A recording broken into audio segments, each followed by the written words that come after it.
Hola, ¿qué tal? Espero que se encuentren bien en esta situación tan terrible que nos ha tocado vivir, que es la pandemia del COVID. Pero bueno, yo en esta ocasión es mi turno porque me toca hablarles sobre la literatura mexicana del siglo XIX y sobre todo los primeros años. Es un tema interesante, pero también nos queda un poco largo a la distancia porque recuerden que nosotros vivimos en pleno siglo XXI y de pronto vamos a estar hablando de lo que es el siglo XIX. O sea, ya las referencias son distintas a lo que ha sido algunas cosas van a ser distintas, algunas parecidas a lo que es la vida cotidiana. Entonces, empecemos por decir que los libros, la forma en cómo se empezó a difundir los libros, no era tan común que toda la gente tuviera libros, ¿no? Empezaron, la forma en que circulaba la literatura era en libros muy grandes, muy grandes que estaban estos libros, y después fueron teniendo una evolución a lo largo del tiempo. La gente que poseía estos libros tan grandotes, que si ustedes, por ejemplo, van a la biblioteca palafoxiana o van, por ejemplo, a alguna otra biblioteca que guarde en sus repositorios estos libros, van a ver que son libros muy grandes, y de pronto va a haber una evolución en las imprentas, en los papeles, etcétera, etcétera, que va a provocar que el libro se vuelva pequeñito. Y esto que nos parece tan trivial, de pronto vamos a darnos cuenta que es un punto interesante porque eso va a hacer que la literatura se divulgue mucho más y sea mucho más constante y pase de mano en mano. Ahora, ¿a qué me refiero? De ser unos libros tan grandotes, de pronto vamos a tener libros pequeñitos, no quiere decir que estos sean libros antiguos ni mucho menos, pero se los pongo para que ustedes vean el tamaño, vean mi mano como casi es más pequeñito el libro que mi palma. Entonces estos libros van a empezar a circular y van a empezar a llevar la literatura.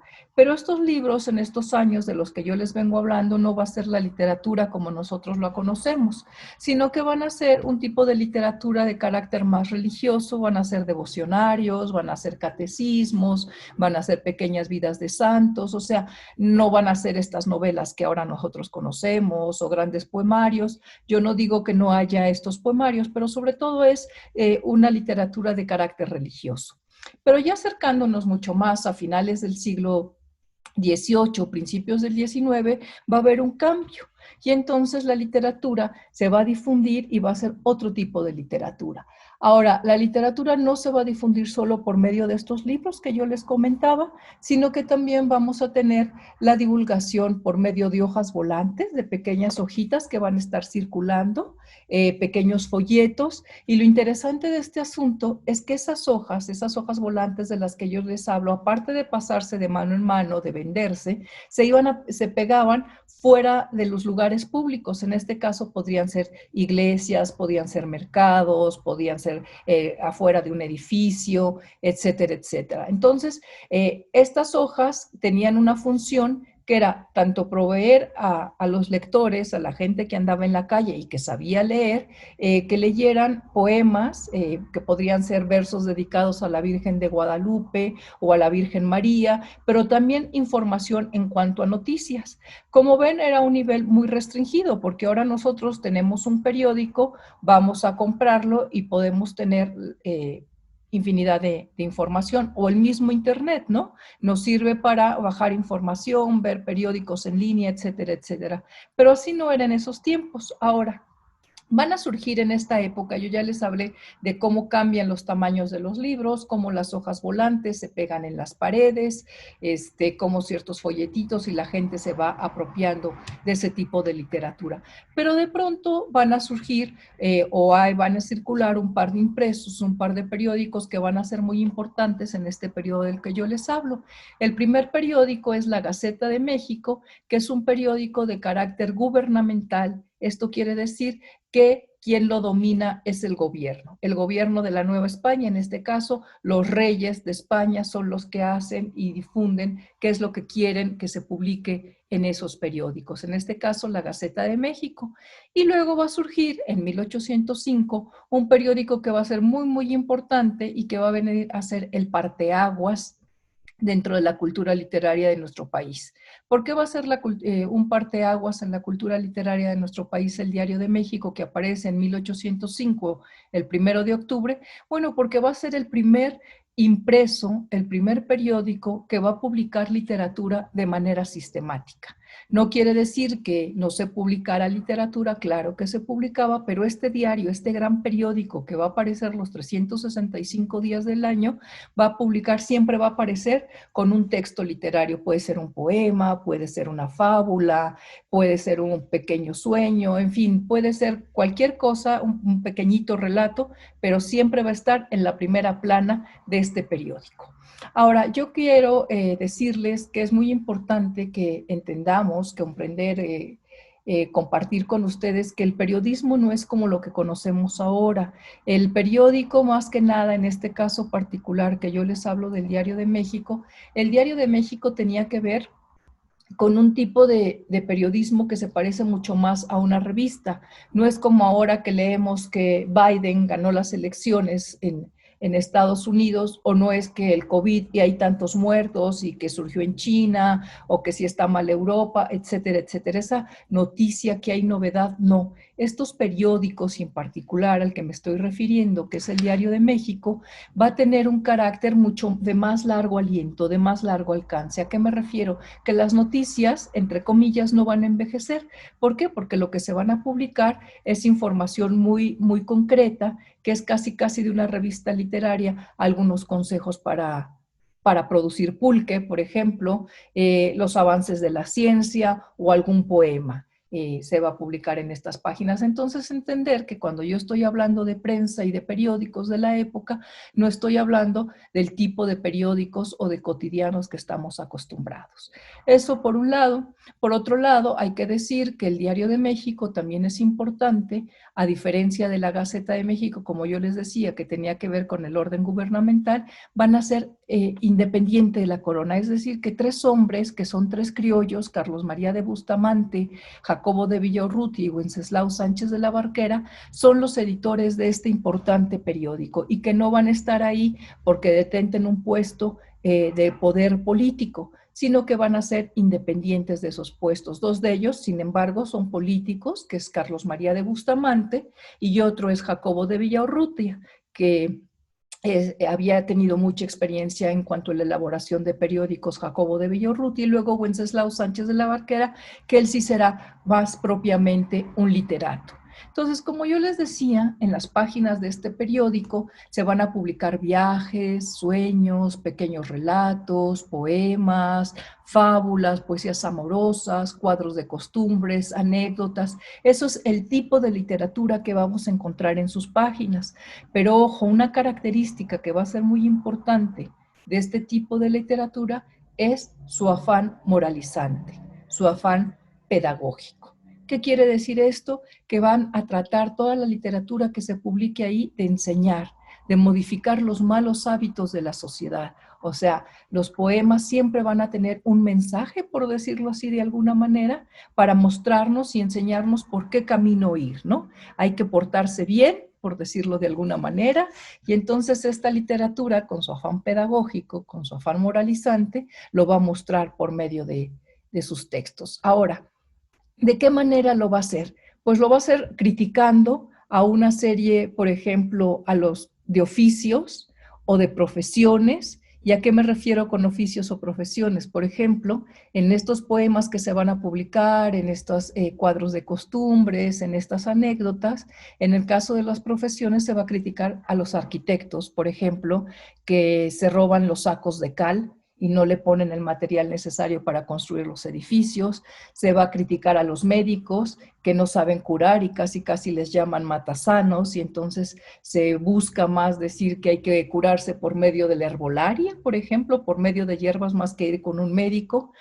También a los abogados se les va a criticar muchísimo porque van a decir que en vez de que fueran los hombres cultos de la época y resolvieran los problemas de litigio donde tienen que hacerlo, no lo logran. Eso es en cuanto a las profesiones, pero también en cuanto a los oficios. ¿Y a qué oficios me refiero? Por ejemplo, a los sastres. Se van a escribir, claro que para nosotros es impensable escribir un poema a un sastre, se puede, por supuesto, un poema a un sastre, a un panadero, ¿no? Entonces, ¿qué se va a criticar de los sastres? Por ejemplo, que se roban la tela, que uno les lleva la tela para hacerles un traje y se van a quedar con la mitad de la tela, o no van a poner los botones que se debe hacer. a un panadero que no le va a poner los ingredientes necesarios para elaborar buen pan, va a poner una harina que esté mal, que tenga bichos, por ejemplo, que tenga gorgojos, ¿no? Por decir algo, o que no le ponga los huevos suficientes, la leche necesaria para que quede un buen producto. También se va a criticar a gente que es holgazana, a los avaros, ¿no? A los jugadores, en fin, como ven, se va haciendo un retrato de la sociedad y es lo que van a criticar este tipo de textos que se van a estar publicando en la prensa cotidiana a inicios del siglo XIX. Entonces ya hemos mencionado abogados, doctores, arquitectos, sastres, a los boticarios, en fin, ¿no? Entonces, esto va a ser muy importante porque se está criticando, se está queriendo poner el dedo en la llaga, señalando que no están cumpliendo con las actividades y están impidiendo el buen funcionamiento de la sociedad. O sea, todos estos actores sociales que yo les menciono no están cumpliendo. Ahora, también se critica a los poetas y de los poetas se puede decir que son los hombres que no están escribiendo, no están versificando, no están rimando como se debe. Entonces, esta literatura, no hay que olvidar, es una literatura de enseñanza. Dentro de esta literatura de enseñanza que yo les comentaba, que se publican fábulas, poesía amorosa, cuadros de costumbres, también vamos a encontrar una variedad de temas. Se va a tratar acerca de las mujeres y las mujeres se va a hablar que son superfluas, que son vanas, que solo les importa la moda, o sea, se va a hacer una crítica muy fuerte acerca de las mujeres. Eso va a ser por un lado, pero también se va a criticar a las mujeres, más bien se va a decir que las mujeres solo deben ocupar espacios cerrados, espacios domésticos dentro de la vida. Esto quiere decir que no deben salir de sus casas. Sin embargo, como estamos viviendo un momento de ilustración, de reformas borbónicas que vienen desde Europa, están permitiendo ahora que la mujer ocupe nuevos espacios de sociabilidad. ¿Qué quiero decir con nuevos espacios de sociabilidad? Que transite por nuevos hábitos a los que no estaba acostumbrada. Y entonces, algo que nos parece a nosotros a todas luces sorprendente, nosotros salimos a la calle, vamos a la escuela, vamos al trabajo, bueno, ahora no porque estamos en pandemia, pero hacemos la vida cotidiana fuera y no necesariamente necesitamos que alguien nos acompañe. Aquí las mujeres en esta época, por ejemplo, van a necesitar, se les va a permitir salir a dar un paseo a la Alameda, asistir a la iglesia de la Profesa, asistir a la catedral, a ir al Parián a comprar algunos materiales, algunas velas, algunos libros, algún periódico, pero siempre acompañada por un hombre o por una nana. Y los hombres siempre van a ser, por ejemplo, va a ser o el padre, o un hermano, o su pareja, o su esposo. Las mujeres no tienen permiso de salir a las calles solas. Eso es mal visto, eso puede ocasionar problemas. Entonces vean ya cómo estamos hablando de una literatura que se refleja en estos periódicos, pero que nos está dando una idea muy distinta de la mujer de la que tenemos ahora. Entonces, en este cambio que estamos viendo, que se les está permitiendo salir a las mujeres, también se les va a permitir eh, tener ciertas actividades, como por ejemplo asistir a teatros y organizar tertulias, lo cual no es poca cosa, y en las tertulias van a hablar de diferentes temas, van a hablar por ejemplo de poesía, de arte, de los temas, van a leer poemas y ellas van a ser las que animen estos espacios domésticos, estos espacios cerrados en sus casas y hagan y que empiecen a estar participando de la vida social como antes no estaban. Esto, insisto, suena muy distante a lo que nosotros estamos acostumbrados. Y si bien tienen que estar un poco dominadas por lo que, no un poco, dominadas por lo que son los hombres, hay que ver que estas tertulias, a donde van a hablar de una gran variedad de temas, de leer poesía, como les decía, de hablar de arte y cultura, también por supuesto van a hablar de política. Y esto es tan interesante que, por ejemplo, en estas tertulias, en estas reuniones que tienen en la noche, donde se hablan de diferentes temas, simplemente yo les menciono el papel tan importante que jugó o que desempeñó José Ortiz de Domínguez, ya que en su casa se hizo una tertulia donde, según sabemos, se fue gestando la guerra de independencia, para que vean cómo este papel, que aunque parece que no es tan importante de las mujeres organizando esas tertulias, sí se hace.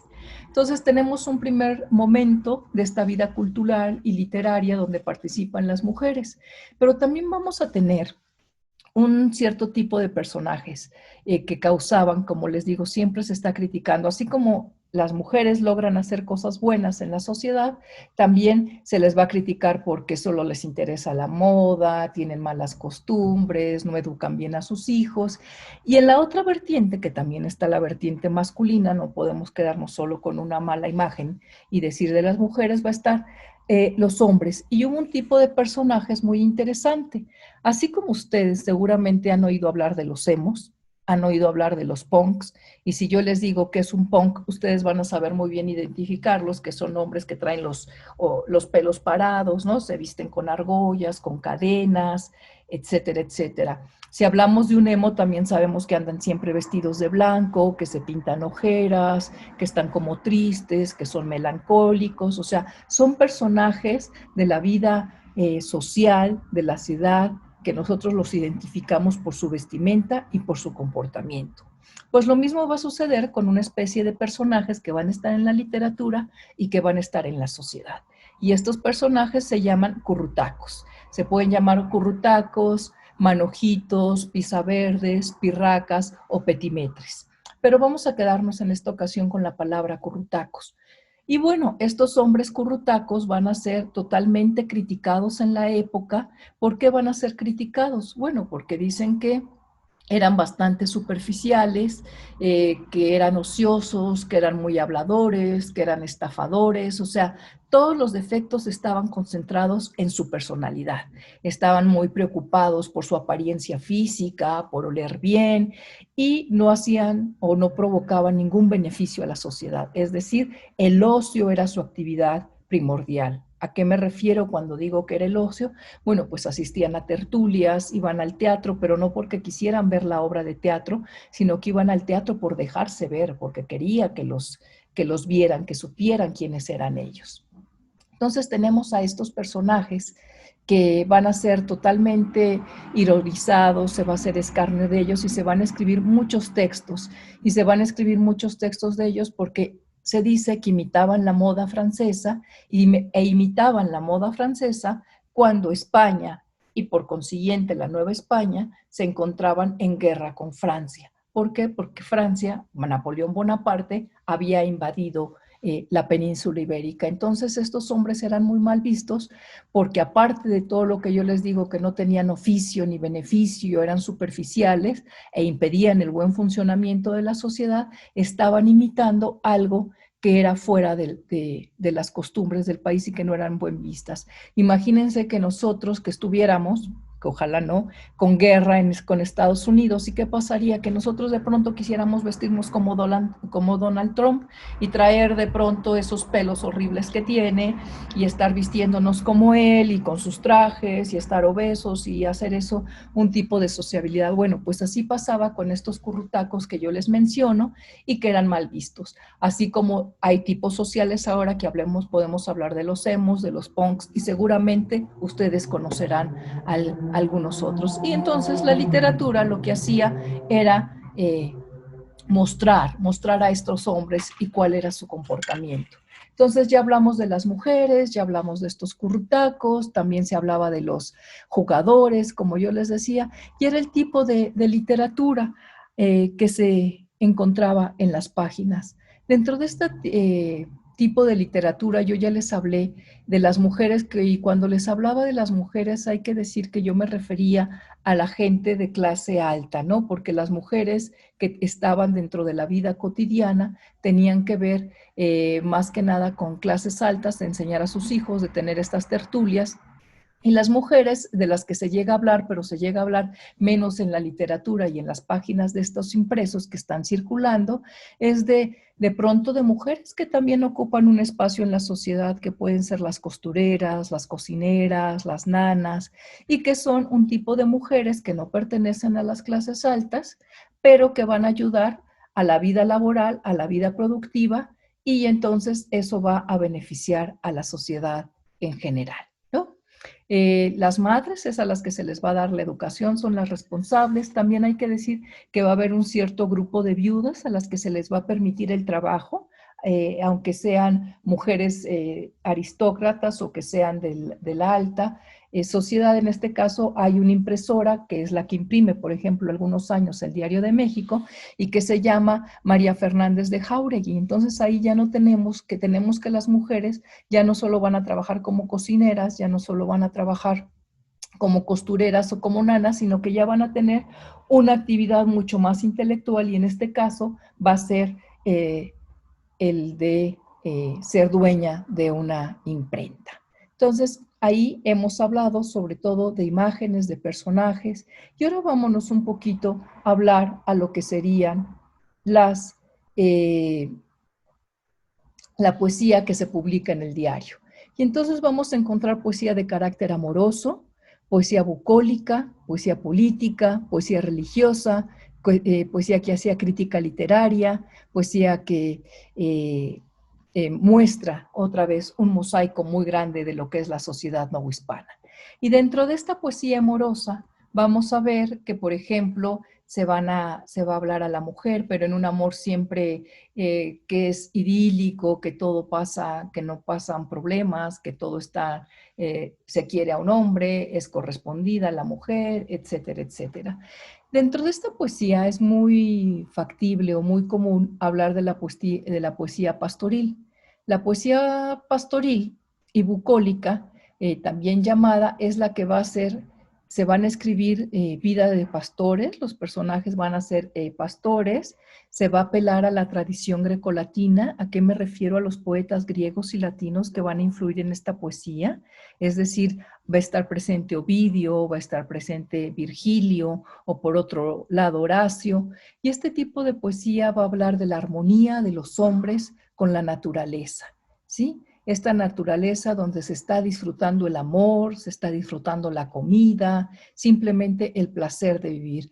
Van a ser lugares idílicos los que se describan donde no va a haber conflicto, a diferencia de vivir en una ciudad, como sería la Nueva España, donde las calles están sucias, pasan los carruajes y atropellan a la gente. Estos espacios que son utópicos, que es una especie de locus amenus, van a venir estos poetas a hablar a los placeres de la vida y donde les digo, estamos en franca convivencia, en franca armonía con lo que es la naturaleza. Eso va a ser la poesía pastoril. Vamos a ver de pronto un pastor y no se está quejando porque tiene que ir a trabajar o arar la tierra, sino lo vamos a ver con su flauta, tocando música para las agalas, las chicas que están a su alrededor, o para sus animales, está cobijado bajo la sombra de un gran árbol, siempre esta convivencia, como les digo, viviendo con los pastores, las ovejitas, las abejitas, y ahí disfrutando todo. Ahora, dentro de esta poesía también vamos a encontrar poesía que siempre es crítica, como yo les insisto. Este tipo de manifestaciones literarias siempre van a buscar la crítica, sea los miembros de la sociedad, sea a la propia poesía que se escribe, como yo les decía, los que no saben rimar, los que no saben utilizar la palabra correspondiente. O sea, siempre va a haber crítica descalificando todo lo que no funciona bien, estos malos poetas. Dentro de la poesía política vamos a encontrar poemas contra Napoleón. Recuerden que se está en guerra con Napoleón, o contra el cura Hidalgo, porque no se le quiere. Ahora nosotros tenemos otra idea del cura Hidalgo, pero en esa época, por ejemplo, no les interesaba hablar bien del cura Hidalgo, ¿no? Porque se estaba separando o estaba haciendo la guerra de independencia. Entonces, vean, son muchas manifestaciones de la poesía amorosa, bucólica, que ya hablamos de esta naturaleza. La poesía religiosa, que podían ser poemas marianos dedicados a la Virgen María o a la Virgen de Guadalupe, poemas de crítica literaria, en fin, es un panorama bastante grande. Ahora, dentro de que yo les he hablado que se criticaba la ociosidad, el vivir engañado, toda esta gente que abusaba, va a surgir una novela que viene a ser como el punto culminante de todo esto que les vengo diciendo y que es un gran mosaico de lo que es la literatura de la época, y que es una novela escrita por José Joaquín Fernández de Lizardi. Y no es la novela que tiene que ver con el Periquillo Sarmiento, sino con una novelita pequeña, muy linda, que se llama Vida y Hechos del famoso Don Catrín de la Fachenda. Y aquí vamos a ver desfilar una gran variedad de personajes que van a expresar de manera didáctica, por medio de consejos morales y señalar lo que no debe hacerse. Es decir, la corrupción de la sociedad, pero cómo debe evitarse, ¿no?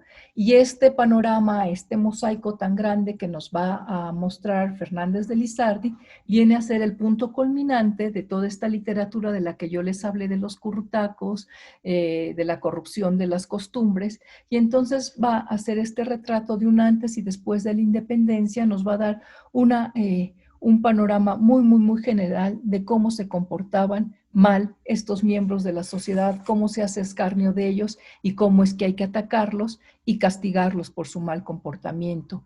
Ahora, la novelita es muy interesante porque cada capítulo nos va a dejar una enseñanza moral y nos va a dejar en suspenso al final. En sí, si nosotros leemos la novela, cada capítulo es una historia completa, sin embargo, nos va a dejar en suspenso para que nosotros lectores queramos seguir leyéndola. Es muy ligera, es sarcástica, está llena de chistoretillos, de guiños al lector, de mira esto, hay ironía, siempre no hay página, yo les aseguro que no hay página que ustedes no lean en que van a esbozar una sonrisa por leve que sea por lo que se está contando ahí. La novelita que escribe Fernández de Lizardi está escrita de manera autobiográfica, como si fuera a él, al personaje principal, que le pasan todas estas cosas. Y entonces vamos a ver personajes pintorescos, que van a ir mostrándonos juegos de azar y sobre todo se va a interrogar las conductas de la sociedad y cómo al interrogar estas conductas de la sociedad se va a intentar mostrar un buen camino de guía moral dónde es por dónde se debe transitar para ser buenos ciudadanos, para que haya un buen funcionamiento de la sociedad, para que haya orden, para que se respeten las reglas, etcétera, etcétera. Hay que decir que esto es, por eso se llama una literatura de tipo didáctica, de tipo pedagógica, porque siempre es poner el dedo en la llaga de lo que no está funcionando y sobre todo hay que promover alejarse de la ociosidad. Espero que les haya dado un panorama un tanto rápido y general, pero de lo que era la vida cotidiana y las manifestaciones literarias de los primeros lustros del siglo XIX en México. Muchas gracias, que estén muy bien.